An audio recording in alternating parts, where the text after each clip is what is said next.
Okay, so we are live now. Let me share my screen. So can anyone confirm that slides are visible? Yes, sir. Yes, sir. Okay, thank you. So I think we have already finished 2 chapters,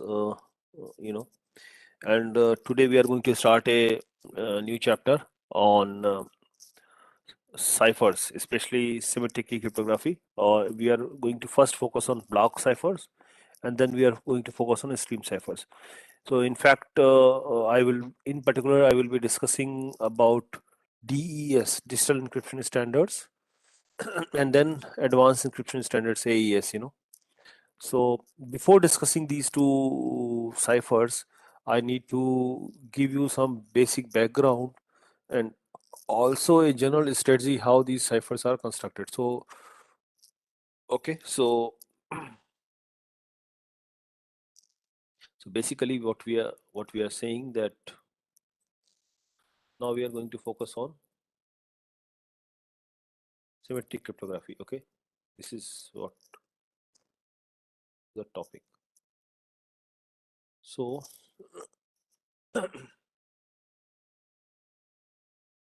block cipher. Okay, let me first talk about block cipher.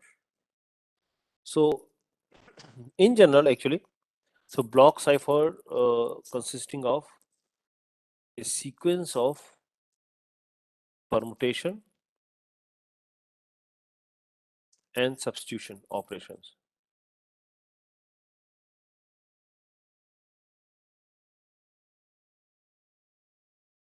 Okay, so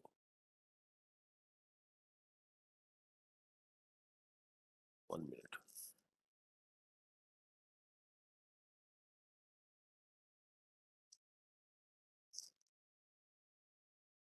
Okay, a sequence of permutation and substitution operations, and also these are iterated ciphers. I'm giving you first a general strategy how these things are done, then I'll give you a specific example of a cipher, iterated cipher.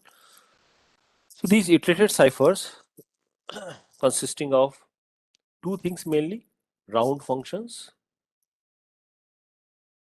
and second thing, a key schedule. Okay, and encryption of a plain text. So we have a plain text, right? We'll proceed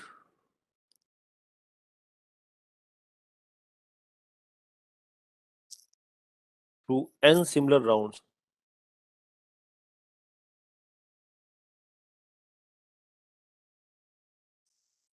N similar rounds.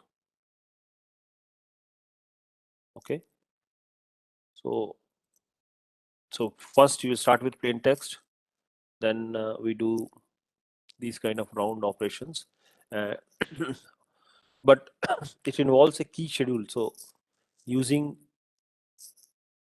k, so basically if we say that k is a random binary key of some length, some specified length actually. Okay, so using this key, okay, construct n capital N round keys. Okay, or we can call them sub keys. There are different algorithms through which you can actually construct them. Okay, usually they are constructed using some fixed public algorithm. So construct k1, k2, kn. Okay, so this is okay. So this is the we construct n round keys. These are sub keys. Note that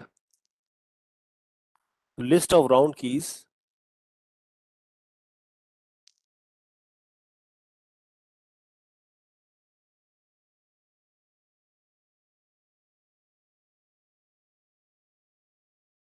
list of round keys. Okay, like k1, k2, kn is the key schedule.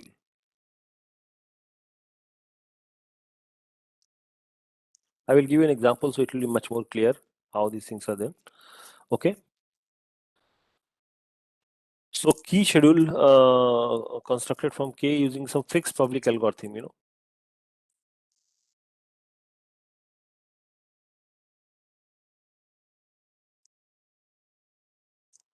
Key schedule constructed from k using a fixed public algorithm. Okay, now this round function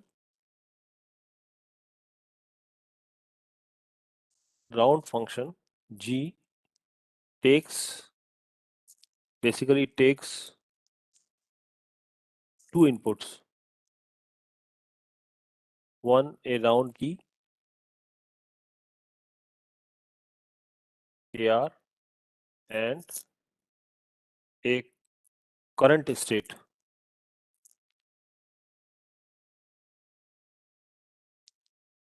WR minus 1.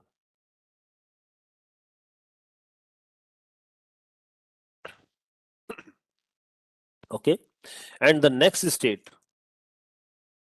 in the system, so we call it as WR, is determined as this round function of previous state and the round key. Okay, the initial state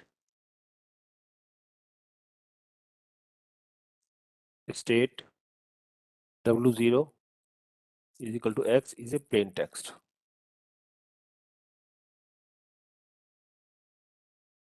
So we starting with a plain text X, which is W0. We construct W1, W2, W3, and so on. Okay, so let me give you the sequence of operations that we are going to do. So basically, the ciphertext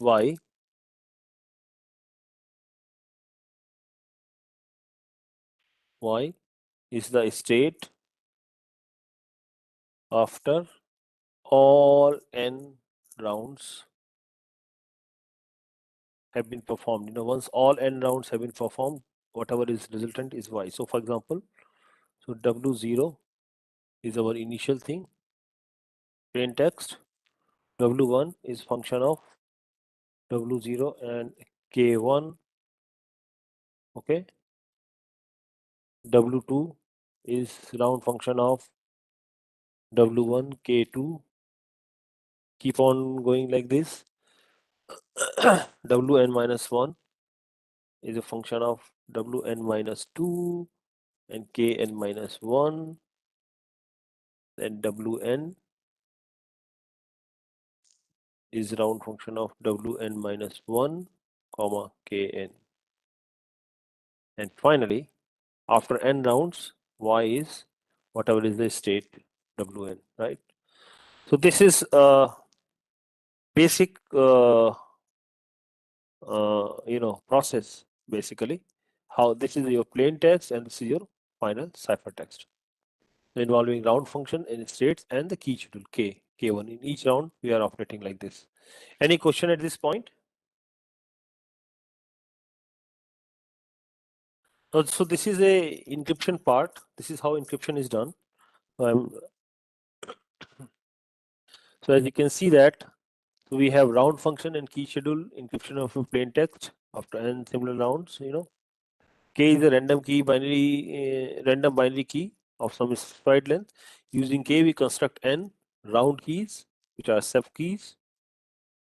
Okay, and then using this key schedule, we do the all operations.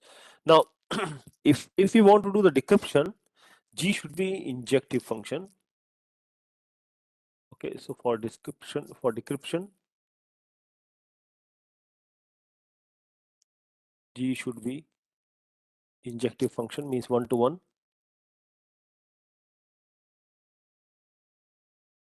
So injective function if second argument is fixed.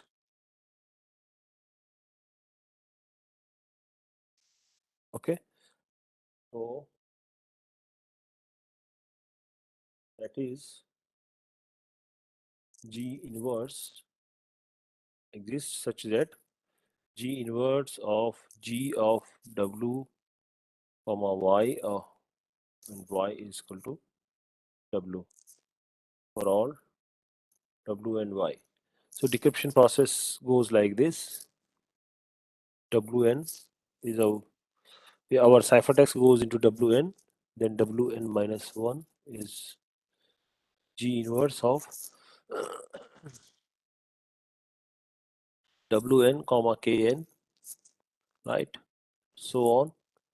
W1 is G inverse W2 comma K2.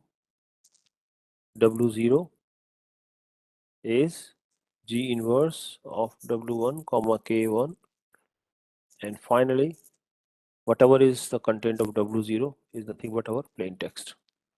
So starting from ciphertext, we are getting plain text here.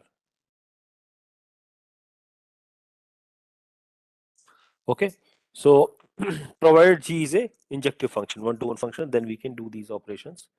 And so this is a general strategy, how these things working. So I just explained to you how this iterated cipher actually works, involving round function and key schedule.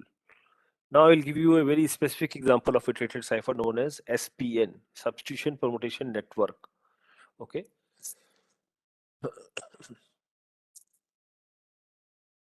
So 1 minute. I need more space here.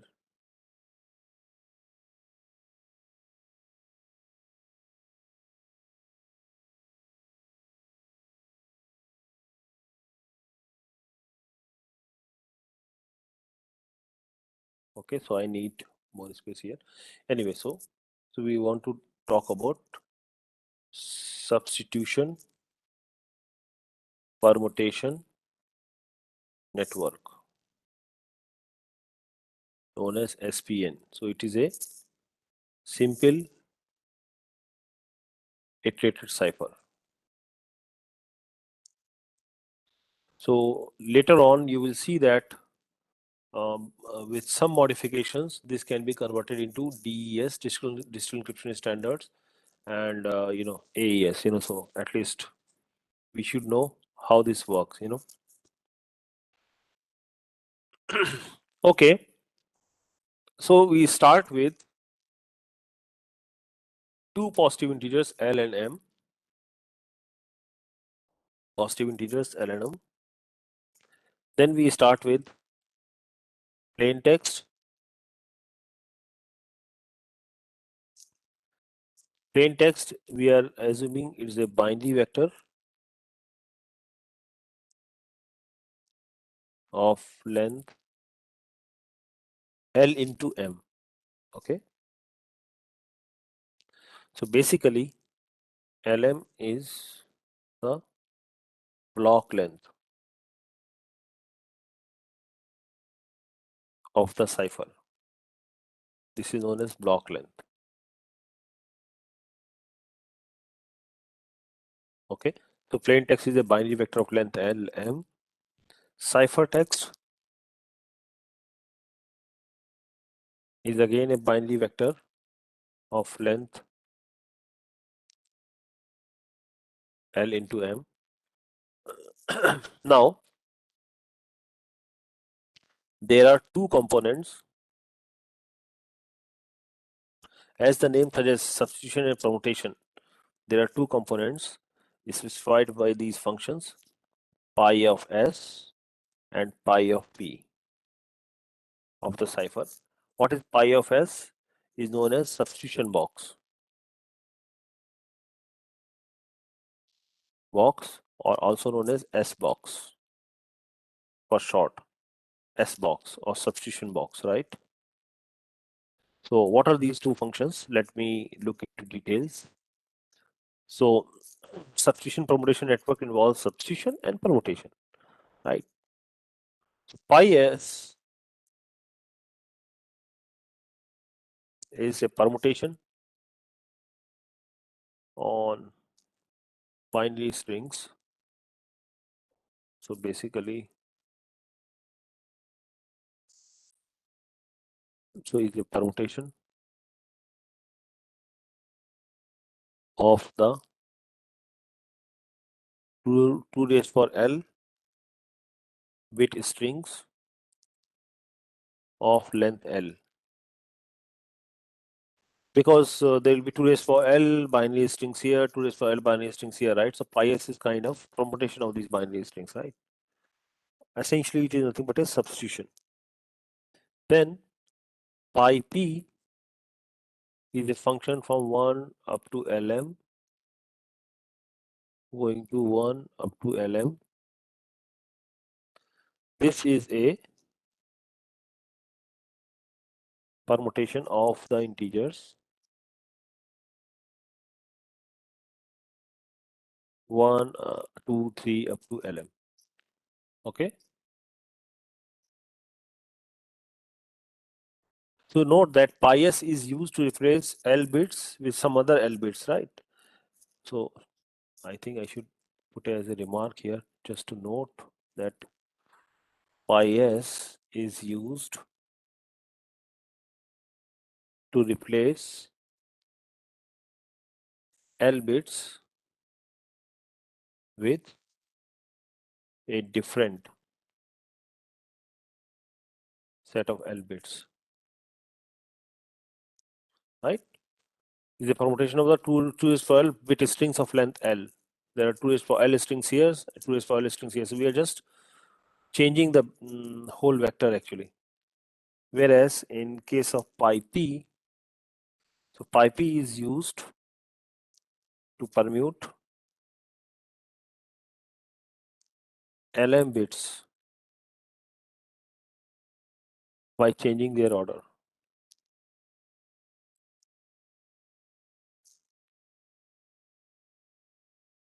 Okay, so this is a kind of pi p is kind of permutation, pi s is kind of substitution. Any question at this point? So now, so once these things are clear, let me give you some more details. Okay.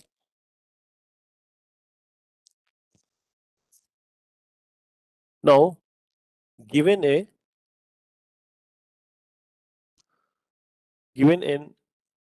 Lm with binary string,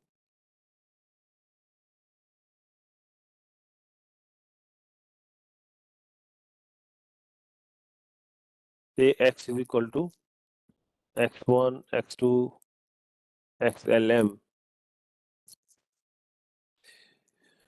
So we can regard x as a concatenation of m L bit substrings, So basically, x can be written as x1,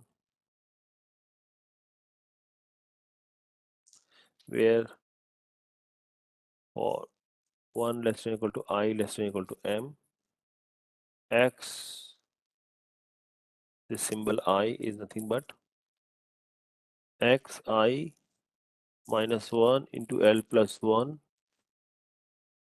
xil. Okay. So any Lm bit binary string x1, x2, x3 up to xlm can be written as concatenation of m binary string each of length. So this is of length L, this is of length L, and so on. Okay. L bit binary strings. Okay. Now Basically, the SPN substitution permutation network will have n rounds,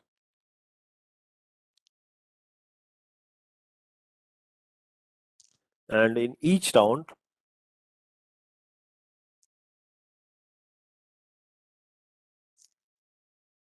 except last round.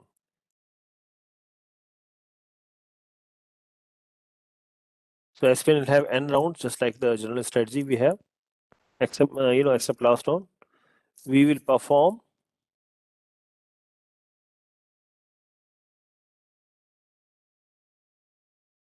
m substitutions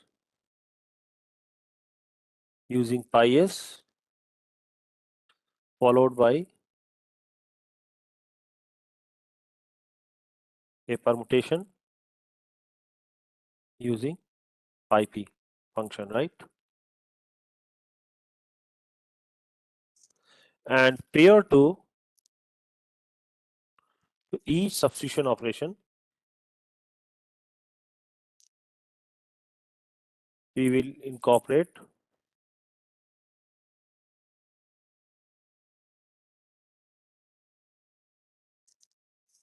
round key bits via a simple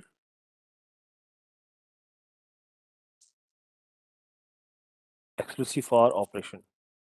Okay, so this is a general thing. So we have n rounds. In each round, except last round, we will perform m substitution using pi s, followed by a permutation using pi p. And prior to each substitution operation, we will incorporate round key bits via a simple exclusive OR operation. Okay, so let me give you more formal, so this is the key idea. Let me give you a formal definition of this crypto system.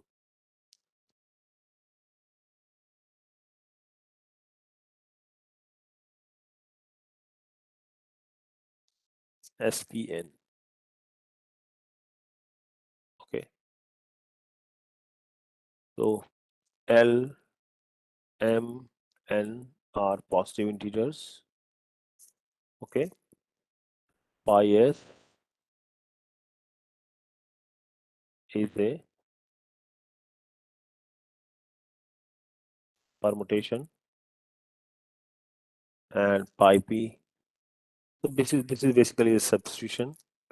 Pi p is permutation on 1 to LM.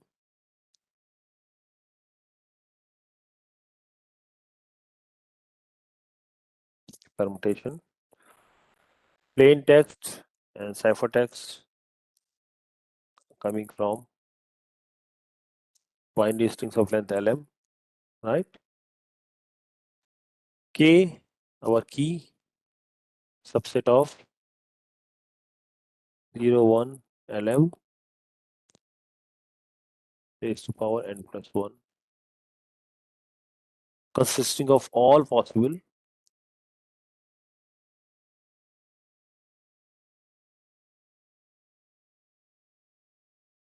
key schedule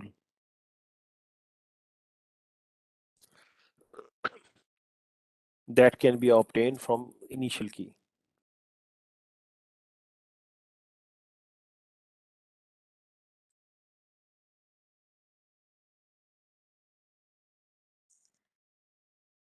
Key using a scheduling algorithm.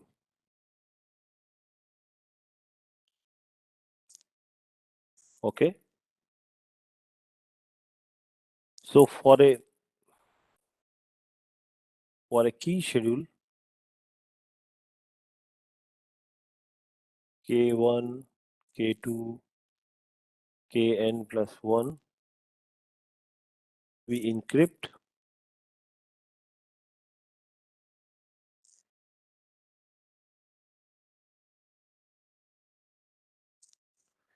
using the algo. So I think using the following algo, this is the algo. See the key schedule, plain text, substitution function, permutation function, initialization, and for each r is equal to 1 to n minus 1. This is what we are doing. We are getting UR. So UR is the input to the S box in round R, right? UR is the input to the S box in round R, and VR is the output. Okay, VR is the output of the S box in round R. So I should write it down. UR is the input to the S box. S box is a substitution box, right? And VR is the output of the S box in round R. This is also in round R, right? For each round we have to do these things, okay? And WR is obtained from UR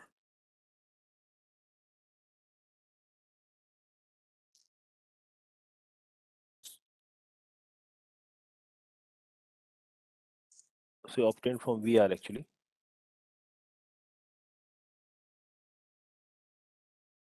by applying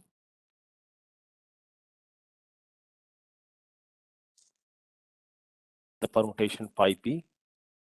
You can see here, okay, and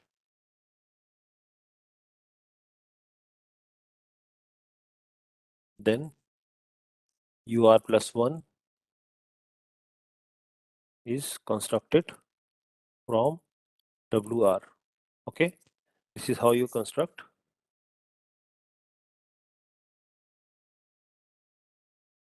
by the round key operation KR. So this is your round key operation that is going on here.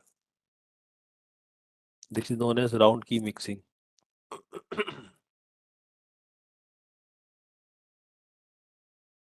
Okay, in the last round, pi p is not applied. Okay, the encryption algorithm can be used to can also be used for the decryption. So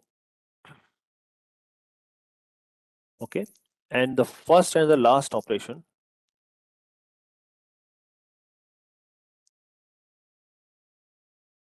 in the SPN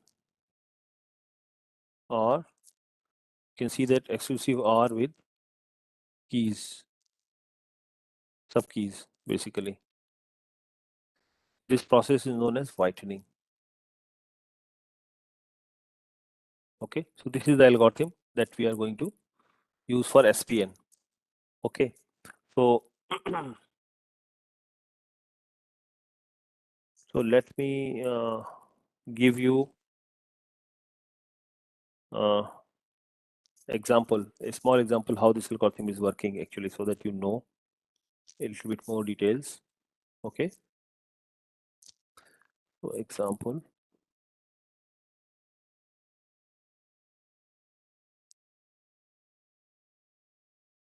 so let L is equal to M is equal to capital N is equal to 4 pi S Z from input space to output space.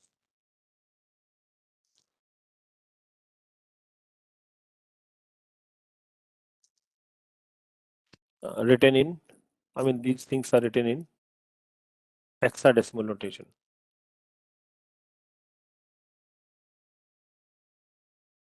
Okay, so what are hexadecimal notation? Means 0 will be for 0 0 0 0, 1 will be for 0 0 0 1, okay, and so on. 9 will be for 1 0 0 1. A, capital A will be for 1 0 1 0, and so on. Capital F will be for 1 1 1 1. Okay, these are the hexadecimal notations. So basically, if we have Z is equal to 0 1 2 3 4 5 6 7 8 9, capital A, capital B, capital C, capital D, capital E, F.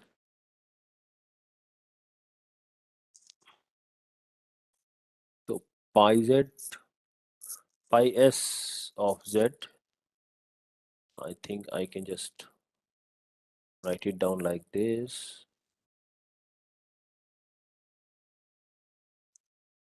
You can see that these are hexadecimal notations, right? From 0 to 9 and A, B, C, D, E, F. This is capital E, 4, D, 1, 2, F, B, 8, 3, A, 6, C, 5, 9, 0, 7. Okay, this is in the hexadecimal notation. This is our substitution function. Okay, we can similarly define pi p. So pi p, let me define pi p here. Pi p z and pi p of z.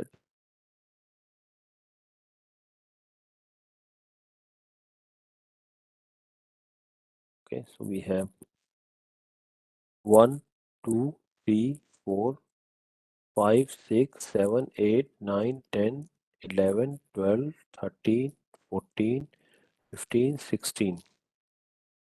We'll have 1, 5, 9, 13, 2, 6, 10, 14, 3, 7, 11, 15, 4, 8, 12, 16.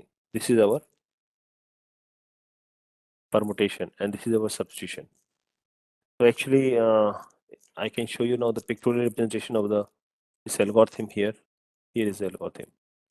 See plain text, then K1, U1 you get. U1 is the input in the S boxes, then V1 is the output, then goes, then this thing happens. Then again K2, like that. You keep on doing this until you get Y. Okay. Substitution and permutation, substitution and permutation, and then XORing with the key. Okay. So this is, so these are the S boxes. There are how many S boxes? You can see there are 16 S boxes. SIR 1 less than equal to I less than equal to 4 and 1 less than equal to R less than equal to 4. Right? These are 16 S boxes are used here. So all 16 S boxes use some substitution function based on pi s, right? Same substitution function based on pi s, okay? And the key bit, the key scheduling algorithm starts with a key k is equal to k1, k2 up to k32. This is from 0, 1 raised to power 32. So for 1 less than equal to r less than equal to 5, we define kr. These krs are nothing but 16 consecutive bits of k. Okay, beginning with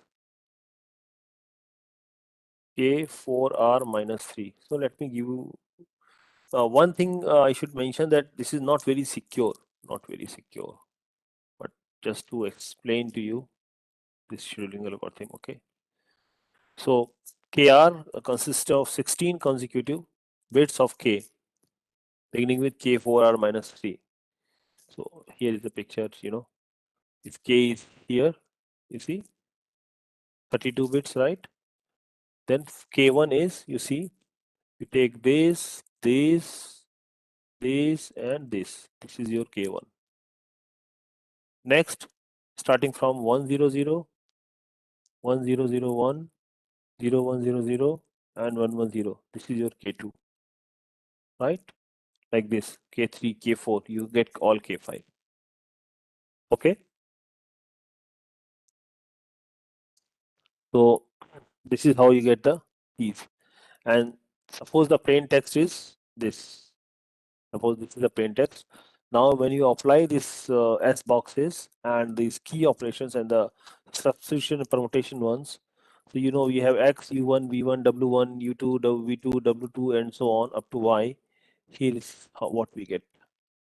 Okay, so starting from W0, the plain text here, starting from plain text, you keep on going, you K1, U1, and you get Y. So this is encryption using a substitution permutation network. So any question at this point?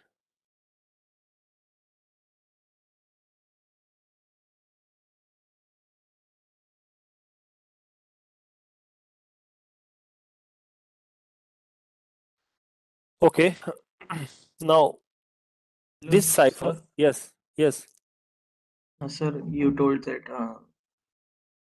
means taking 4 blocks at a time is not very secure. it's not So it's is not very that secure. This I have given you just as an example. So there are more sophisticated algorithms available to construct the keys. Okay, the sub keys. Yeah. So basically, just this is I have just gave you for illustration purpose. You know how this will work. So actually, now I think I'm. So the question is how secure this SPN network is. Okay. So as I will show you later on that with some modification in the S boxes, like different sizes of S boxes you can use and so on, or or each level you can use different S box. So then what happens, you get different. So like for example, you can get DES or AES. We'll look at those things in details, how those things are performed. But first, I would like to now look at the attack. What are the possible attack on this SPN? So how to make sure that what are the attacks? So there are two kind of attacks that we are going to look at: linear cryptanalysis and then differential cryptanalysis.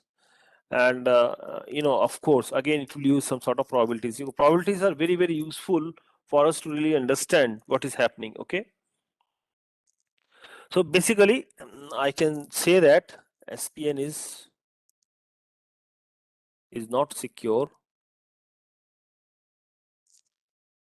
for small keys. Okay, so we need to have some larger size, then it may be secure. Okay, so that is something. And also, the implementation of substitution permutation network is very, very easy. This S boxes is implemented in the form of lookup table. Okay, so they are pretty easy to manage. So memory requirement is something around L into 2 raised for L bits. Okay, memory requirement. So it's easy for hardware and and all those things. So this is, so remember these S boxes. We call it S boxes. These are substitutions, and then permutation, substitution, permutation, and then keys are in between, right? Before everything, as I mentioned. So now I think I can give you. We can talk about attack on the substitution permutation network.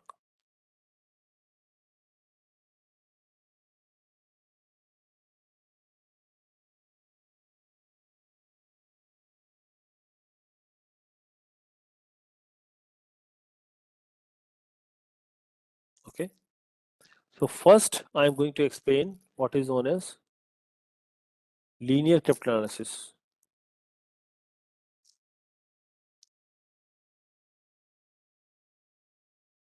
Okay, linear cryptanalysis. So first, I'm going to give you a strategy. Okay, how this linear cryptanalysis is going to work. Then we will do some details. In fact, I'm going to look at what is known as piling up lemma, which is an important construction. I mean, an important lemma for analyzing these things. So suppose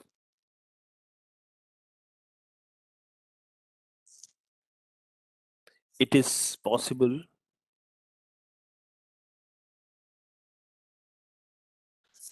Suppose it is possible to find a probabilistic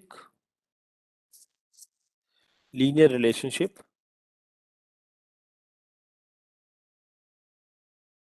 now we are looking at the attack, right, between a subset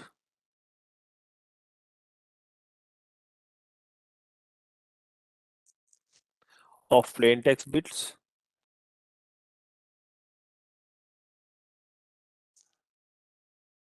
and a subset of state bits, those W's, okay, uh, state bits, okay.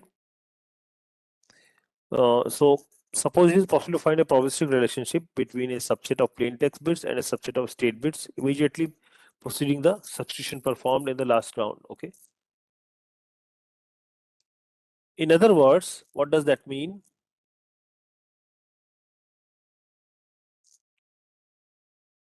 There exists a subset of bits whose exclusive OR operation behaves in a non-random fashion.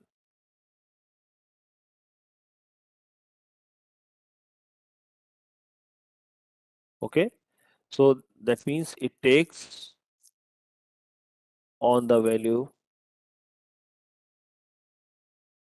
0, say, with probability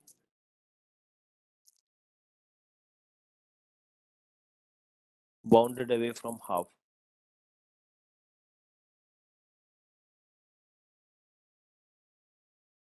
Okay, so there exists a subset of bits whose exclusive OR behaves in a non-random fashion. Okay, it takes on the value 0, say, with probability bounded away from half. It's a non-random fashion. Okay, now suppose that, or now assume that attacker has found, so an attacker has a large number of pairs of plain text and ciphertext. Plain text and ciphertext pairs. Okay, a large number of these pairs are there, and of course all are encrypted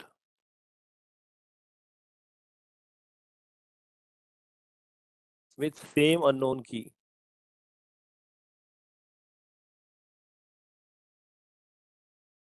Okay, so this is known as known plain text attack. Plain text attack.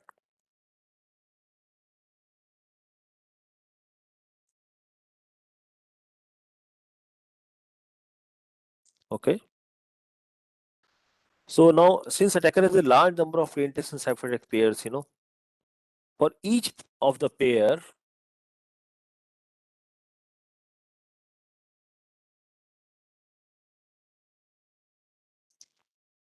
plain text and ciphertext, we will begin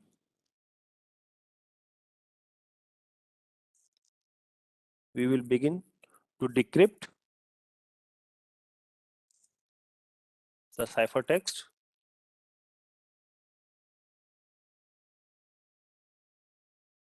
using all possible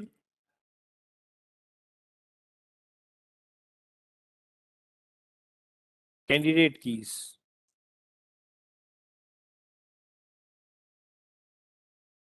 I call it CK, candidate keys, right?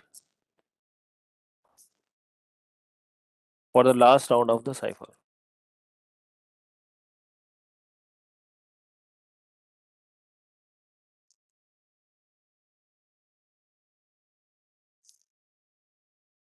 Okay, so for each CK, for each candidate key, we compute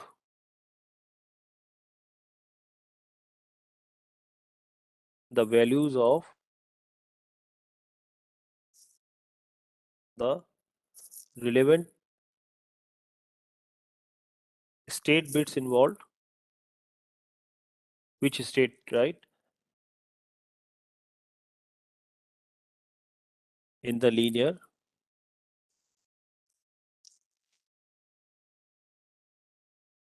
relationship.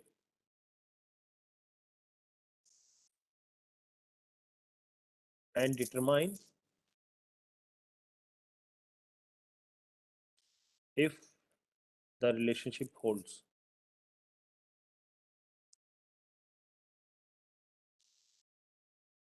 Okay.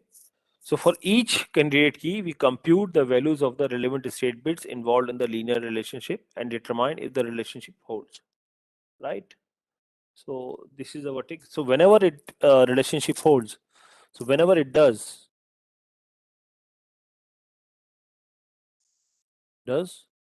we increment a counter corresponding to the particular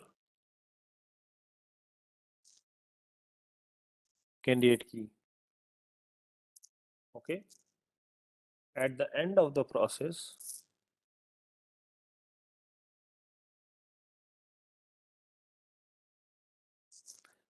we hope that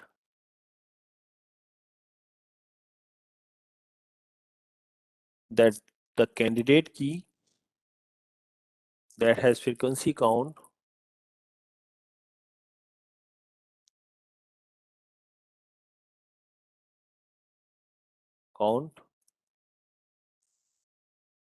furthest from half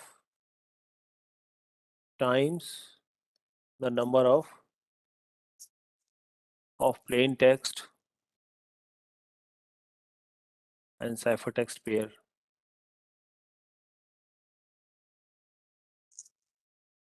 pairs contains the correct value.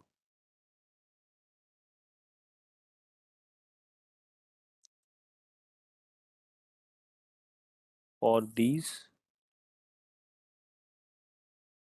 key bits. Okay. So this is how the general strategy. So it's, again, I'm just repeating it. Suppose it is possible to find a probabilistic relationship between a subset of plain text bits and a subset of state bits, right? Now what we do, we assume an attacker has a large number of plain text and ciphertext pairs, right? You encrypt using the same key. Now for each of the pair, we will begin to decrypt the ciphertext using all possible candidate keys for the last round of the cipher. For each candidate key, we compute the values of the relevant state bit involved in the linear relationship and determine if the relationship holds, right? Because sometime it will, sometime it will not, right? So whenever it does, we increment the counter corresponding to the particular candidate key, right?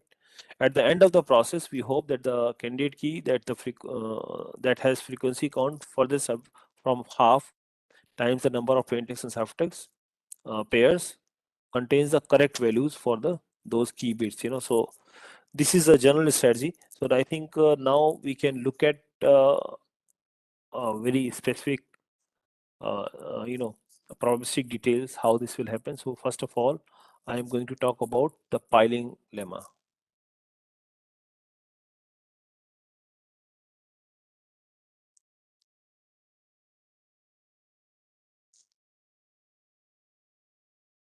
Okay, the piling lemma. Suppose x1, x2 are independent random variables. This is very important assumption. Okay, independent random variables taking the values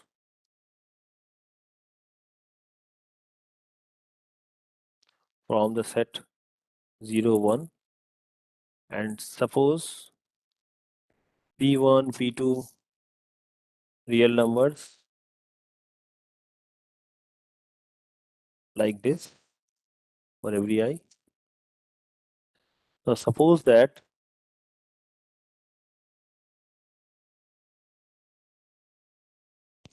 probability of xi bar is equal to 0 is pi, and probability of xi bar is equal to 1 is 1 minus pi. I is equal to 1, 2, and so on. Okay. That means, so x1, x2, x3 are independent random variables and so on, taking the values from the set 0, 1, and pi's are real numbers. And suppose that probability of xi bar is 0 is pi, and probability of xi bar is equal to 1 is 1 minus pi. Then I can compute, suppose I is not equal to j. Okay. So independence of xi and xj. Okay.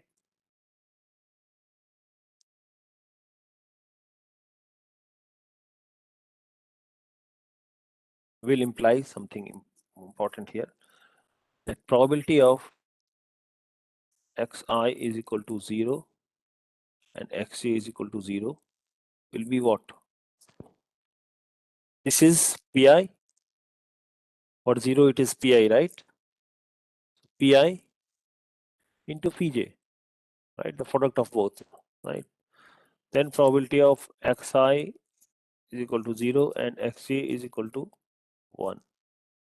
This will be pi times 1 minus pj, because for 1 it is 1 minus pi, right? Similarly, probability of xi bar is equal to 1 and xj bar is equal to 0 is 1 minus pi into pj. Then probability of xi bar is equal to 1 and xj bar is equal to 1 is 1 minus pi into 1 minus pj. Both are 1. Now I can look at the variable xi, xor, xj, and what is the probability that this is equal to 0? This will be probability for xi. So see, this can be 0 when both are 0 or both are 1. 0 plus 0 is equal to 0 and 1 plus 1 is equal to 0, right? So when both are 0, so this will be pi pj. Okay, plus when both are 1, it is 1 minus pi into 1 minus pj. Okay. Similarly, we can have probability of xi bar xj bar is equal to 1 will be pi times 1 minus pj plus 1 minus pi times pj. Okay, so these are the basic things that we do. I think probably that's all. I think in the next class we are going to look at more things like biasness and so on. Okay, so then we talk about the lemma. I think that's all. So if you have any questions, please do ask.